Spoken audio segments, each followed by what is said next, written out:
Épinards. Quand est-ce un bon moment pour semer des épinards? Eh bien, j'ai remarqué que si on le sème trop tard au printemps, comme vers la fin avril, voire en mai, on n'aura pas grand-chose à manger. Parce que c'est juste avant sa période de floraison, c'est le point clé à retenir. Il fleurit de juin à juillet. Donc, soit on sème suffisamment longtemps avant la période de floraison pour pouvoir récolter avant qu'il ne monte en fleurs, soit on sème à la fin de l'été, c'est-à-dire après la période de floraison.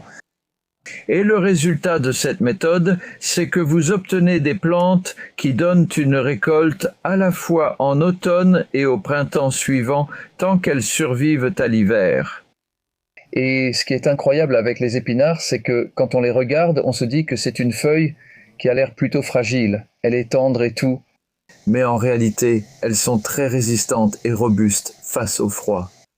Donc j'utilise ces deux périodes de semis, c'est-à-dire maintenant, donc mi-février, jusqu'à environ la mi-mars, mais pas plus tard que ça, idéalement peut-être fin mars, début avril.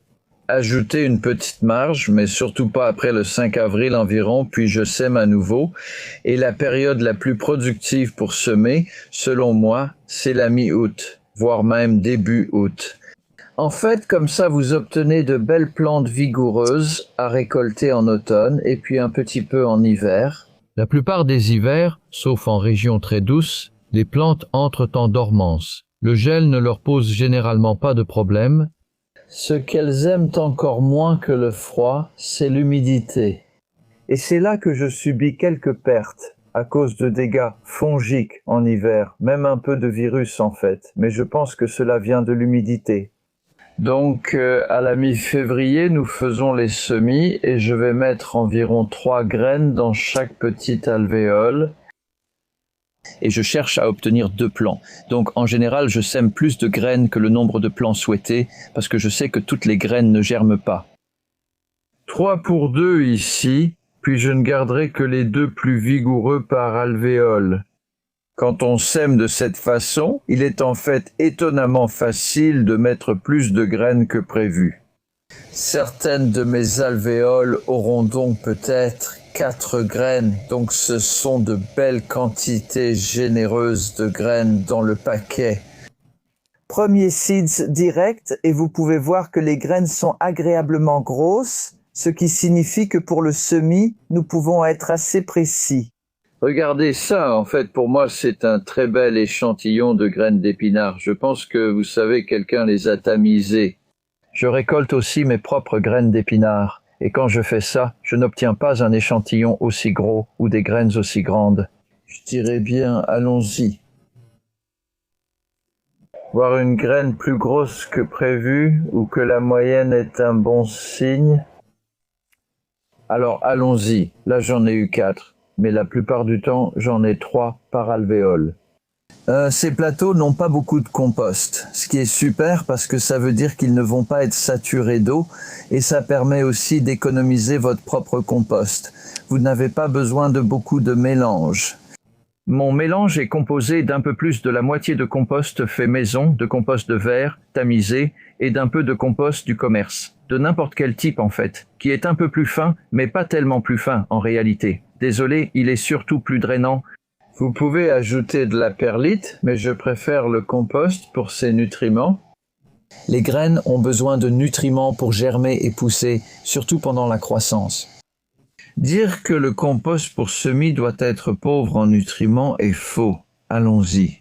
C'est plus simple à savoir, car pas besoin de compost spécial pour semis. C'est intéressant, car ces graines sont moins grosses. C'est un échantillon incroyable. Je n'ai jamais vu un tel lot. Regardez la différence. Je pense qu'en fait, c'est ce que j'appellerais une graine d'épinard de taille plus normale, ce qui est bien encore une fois. J'en suis totalement satisfait. Je pourrais le faire de la main gauche. Peut-être que vous verriez mieux ce que je fais, ou peut-être pas. En fait, ma main n'est pas au bon endroit là. Donc, revenons à ceci. Donc, je vise 3. Cette variété s'appelle Bloomsdale. J'ai d'abord semé Médania, que je cultive depuis longtemps et qui est très fiable. Elle produira de grandes feuilles vert foncé avant de fleurir. Bloomsdale, c'est pareil, mais on l'appelle aussi Bloomsdale longue durée, comme son nom l'indique.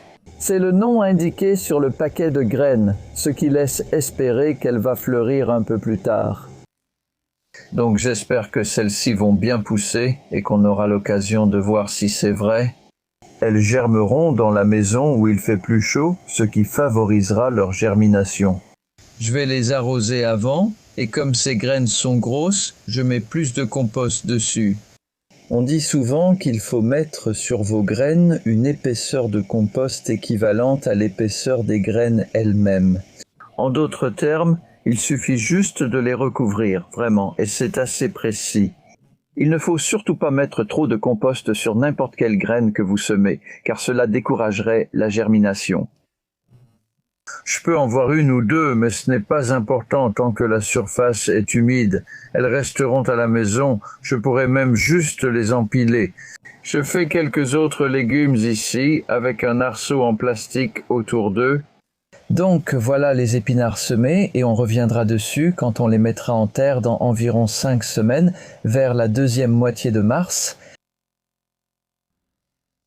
Donc épinards, 14 mars, 4 semaines depuis que vous m'avez vu les semer. Regardez la différence. C'est intéressant parce qu'au début, après 10 jours passés dans la véranda, les nuits étaient plus chaudes qu'ici dehors. Je n'ai vu du vert que de ce côté, les premières feuilles. Alors je les ai sorties ici et je les ai mis sur la couche chaude et je les ai gardées au chaud pendant encore 10 jours et ça a aidé tous les plants à germer. Voyant cela et rien ici, j'ai contacté la société Premier qui m'a fourni les graines. Ils ont dit que c'était étrange car leur test récent montrait 90% de germination alors que je n'avais aucun résultat. Et je mentionne cela parce que c'est un indice pour vous. Si vous ne voyez pas les graines sortir quand vous vous y attendez, c'est peut-être simplement parce que c'est la variété Médania. Ici, la Médania germe lentement. Je ne sais pas si c'est habituel ou si leurs graines étaient plus vieilles que celle-ci. Mais celle-ci aussi. J'allais dire, c'est une Bloomsdale Fun, je vais vérifier ça, mais je suis presque sûr que c'est une Fun, donc un hybride. Il faut dire qu'elles peuvent être plus vigoureuses. Cela montre la différence. Semées en même temps, la Médania a des feuilles plus foncées. Vous pouvez voir qu'à ce stade, les deux donneront, j'en suis sûr, une belle récolte d'épinards quand on y arrivera. Nous allons les planter aujourd'hui, sans doute en double rangée, proche, pour poursuivre cette comparaison intéressante. Donc, celle-ci aurait pu être plantée il y a 1 semaine. Si j'en retire une, vous pouvez voir que le développement de la motte racinaire est solide. Et en fait, elles utilisent la majeure partie du compost, donc elles seront prêtes à être plantées. Si vous attendez trop, la plante manque d'espace et de lumière, ce qui peut provoquer une floraison précoce et donc une récolte réduite. Donc, vous savez, je dirais que c'est pratiquement idéal en fait des plantes de cette taille et en cette quantité. Même si celles-ci sont plus petites, les Médania, vous pouvez voir que les racines sont vraiment solides. C'est du compost fait maison. Il y avait des vers, et je peux en voir un là. Il y a encore un ver qui vit dedans. Ce n'est ni bon ni mauvais. C'est comme ça que ça s'est passé, mais c'est positif qu'il y ait de la vie dans le compost. Et oui, je vais juste les mettre de côté, et vous me verrez les planter dans 1 minute.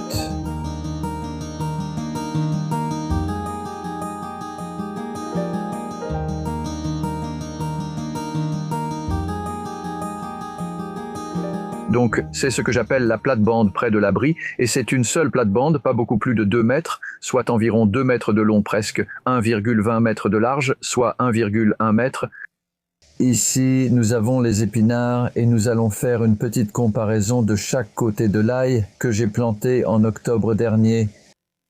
Et la façon dont je procède, c'est d'utiliser le plantoir pour faire une ligne. Je n'utilise pas de ficelle ou quoi que ce soit comme ça. Vous pouvez le faire.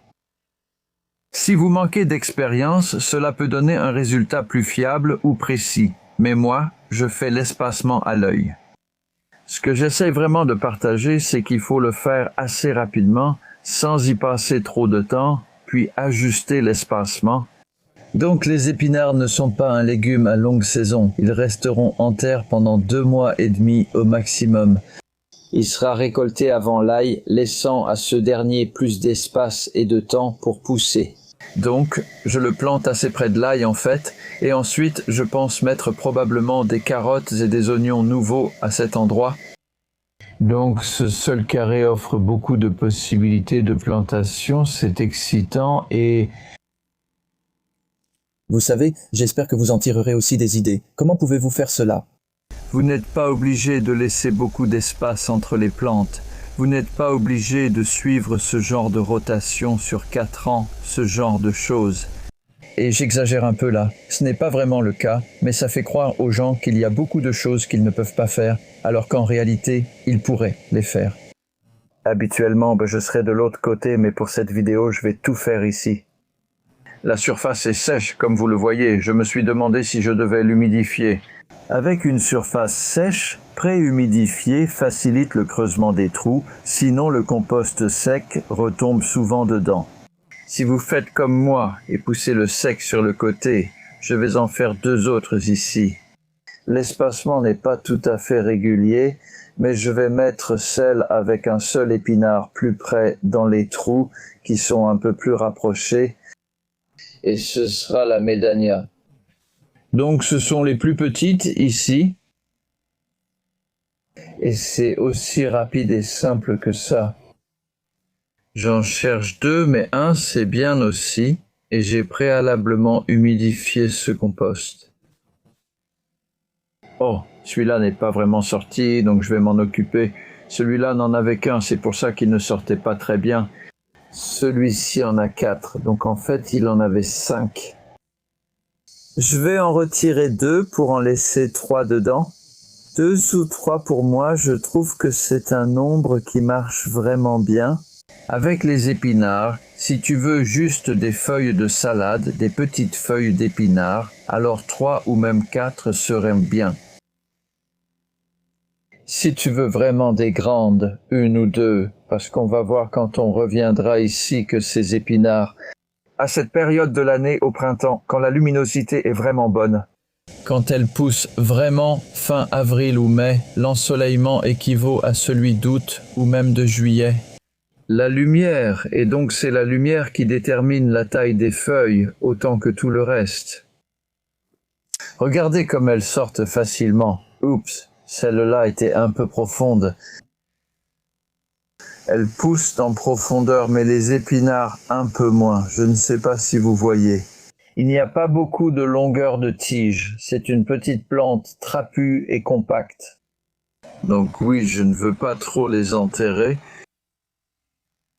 Après cela, je prendrai juste une photo une fois fini. À certains endroits, je mettrai un voile de protection. Parce que ce n'est pas seulement à cause de la météo. 14 mars. Il ne fait toujours pas très chaud ici, surtout la nuit. Si ceux-ci gèlent la nuit, ils vont survivre. Les épinards sont résistants au gel, donc vous n'avez pas à vous en soucier, mais le voile de protection va simplement permettre une croissance plus vigoureuse. Je cherche surtout à maximiser la croissance des épinards avant leur floraison fin mai. Je veux que ça démarre vite et que le voile de protection reste sur l'ail et les autres cultures. Nous plantons ici pendant environ 4 semaines, je dirais, mais juste avant cela, je vais leur donner un peu d'eau parce que le compost en surface est sec. Sous le voile, je verrai à peine les plantes, car il les rend presque invisibles. Parfois, on ne voit pas ce qui arrive à ces semis. Je dois juste faire confiance que tout ira bien. C'est surtout plus simple d'arroser avant de poser le voile. Le voile laisse passer un peu d'eau, mais pas aussi uniformément que je peux le faire ici, comme je pourrais arroser l'ail, mais je n'en ai pas particulièrement envie. Il n'en a pas besoin. Et voilà, donc le voile est en place, et on reviendra là-dessus dans environ 5 semaines, peut-être quand on enlèvera le voile, on verra ce qui s'est passé.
Nous sommes le 12 mai, en pleine saison des épinards. Mai est idéal pour récolter les feuilles semées au printemps.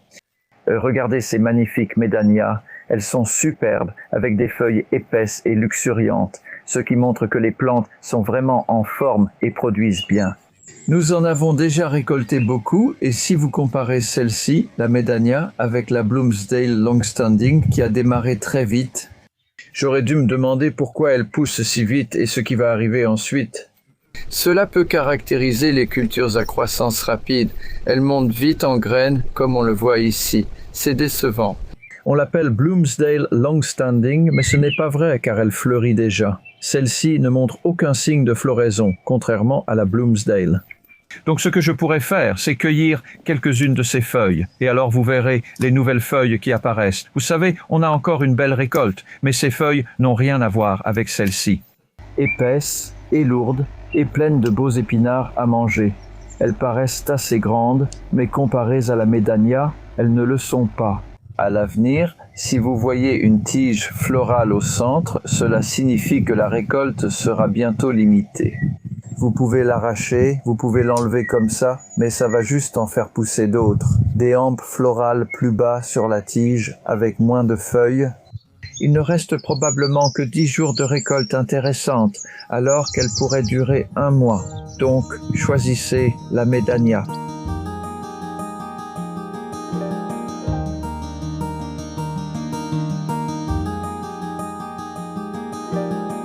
Comme le fait l'épinard au printemps. Il commence à monter en fleurs et vous pouvez le voir au sommet de la plante, un petit bouquet de petits bourgeons qui sont encore comestibles. Je nettoie ici et je veux vous montrer comment faire une dernière récolte. Parce que le fait est que, une fois que l'épinard en arrive à cet état d'esprit, pour ainsi dire, il pense à fleurir, il ne pense plus aux feuilles, ce à quoi il pensait auparavant, et vous pouvez voir cette différence ici. En fait, cette plante, qui n'est pas si proche de la floraison, a de belles feuilles, et elles sont plus grandes que celles des plantes en floraison, mais pas plus grandes que ça. Mais elles ont tendance à être un peu plus juteuses à mesure que les plantes grandissent jusqu'à la floraison, les feuilles aussi. En devenant plus petites, elles deviennent un peu plus fines et pas aussi pleines de jus. Et donc, vous savez, on pourrait dire, oui, vous pourriez les laisser un peu plus longtemps et elles produiraient un peu plus. Mais j'ai constaté au fil des années qu'il est plus productif dans l'ensemble de tout récolter à ce stade. Et ne pas essayer de garder les épinards plus longtemps parce qu'ils continueront à pousser. Mais ce qu'ils veulent faire maintenant, c'est produire des graines si vous vouliez garder des graines d'épinards. D'ailleurs, ce serait à peu près le bon nombre de plants. Il y a environ 8 ou 10 plants ici, sur la plate-bande, et il vous faut cela pour la pollinisation croisée. Mais si vous faites cela, sachez que les plants d'épinards ou toute plante en floraison deviennent plus grands qu'à l'état feuillu. C'est la récolte finale, il y a beaucoup de nourriture, parfait pour la conserver plus longtemps. Il suffit d'arroser pour garder les feuilles dodues et fermes. Et maintenant, il s'agit de débarrasser les plants et de les tordre. Je trouve qu'avec la méthode sans labour, on laisse plus de racines dans le sol. En fait, je veux vraiment laisser des fruits dans le sol parce que c'est de la nourriture pour les microbes. C'est une bonne chose plutôt qu'un problème, et la torsion permet de le faire plus proprement. Celui-ci, oui. Je vais aussi récolter celui-là. Je laisse une plante à cette extrémité qui produit encore, c'est un bon exemple de cela, et je laisse une plante ici. J'aurais dû laisser un peu plus de feuilles, mais c'est pour une séance photo que je vais faire bientôt sur la montée en graines, que je n'appellerai pas vraiment montée en graines. En fait, je dirais plutôt floraison. C'est une sorte de terme subjectif.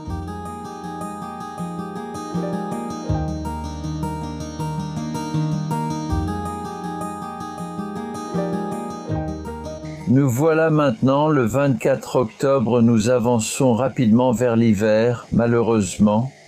Mais ceux-ci ont poussé en seulement 2 mois et demi depuis le semis d'août des épinards, ce qui fonctionne très bien. Semé le 4 août, puis repiqué ici le 18, comme jeune plant de 2 semaines, très petit. Elles étaient couvertes pour éviter les lapins et nous les avons déjà récoltées 3 fois en retirant les feuilles extérieures. Et c'est intéressant, ceci est Medania Home Safe de cette année dans le tunnel plastique. Et ça aussi, c'est Medania. Regardez la différence. Ici, les feuilles sont vert foncé, frisées et compactes. Là, elles sont plus longues et fines. C'est un autre type d'épinard, mais tous s'appellent Medania. Je suis un peu perdu. Je n'ai jamais vu une telle variation, mais cela prouve qu'avec des graines pollinisées à l'air libre, contrairement aux hybrides, on obtient plus de diversité, comme on le voit ici. Parce que cette plante d'épinard vient du même lot de graines. Il y a clairement des gènes d'un autre type d'épinard là-dedans. Vous en voyez 1 ou 2 dans le parterre, mais la plupart sont des épinards vert foncé et frisés, que je n'avais jamais vus. C'est une nouvelle variation pour moi, je vais voir comment ça évolue cet hiver. Je ne dis pas que c'est bien ou mal pour l'instant, mais on a vraiment apprécié la belle couleur, cette couleur foncée. Ce sont des feuilles lourdes et denses, contrairement à celles-ci plus fines. On verra leur survie en hiver. Et puis, il y a un troisième type ici, qui est un hybride F1. Donc vous pouvez voir à quel point ces plantes sont toutes uniformes. Ça s'appelle Acadia. Je vais juste cueillir quelques feuilles. Vous pouvez voir qu'on les a déjà cueillies 2 fois. Et donc cela a poussé au cours des 3 dernières semaines, juste pendant le mois d'octobre. On ne les cueillait pas intensément à cette période. Je ne les cueille pas trop car elles pousseront beaucoup plus lentement. La lumière du jour équivaut à celle de mi-février, le soleil est bas et il va bientôt faire plus froid. On va seulement faire une cueillette légère avant l'hiver, et ensuite on va les laisser comme des plantes de taille moyenne, probablement avec une couverture selon la météo, surtout au printemps. Je trouve que si je couvre ces plantes, dès la mi-février, quand la luminosité revient, on progresse jusqu'aux collines actuelles, puis on revient jusqu'en septembre. La chaleur augmente lentement grâce à la toile de protection qui retient la lumière. Je vais en cueillir 1 ou 2. Les épinards, dont je remarque qu'ils ont une tige un peu plus dure. Si vous la mangez chez vous, une feuille un peu grignotée par les limaces ne pose aucun problème. Et donc, on a déjà cette différence. Et puis certaines de ces feuilles frisées, je trouve qu'il y en a qui sont vraiment belles, presque bleues et très denses. Je les aime particulièrement. En hiver, ce type d'épinard est bien meilleur cru en salade, on en profite plus et la saveur est excellente. Voilà, donc assez rapidement, j'ai un beau gros bouquet de feuilles d'épinard. Et aussi, quand tu les manges crues, tu sais qu'elles ne rétrécissent pas comme quand tu les cuisines. Donc tu peux voir ici, on a un espacement très similaire au printemps, c'est à peu près 22 cm 9 pouces et on est prêt pour l'hiver.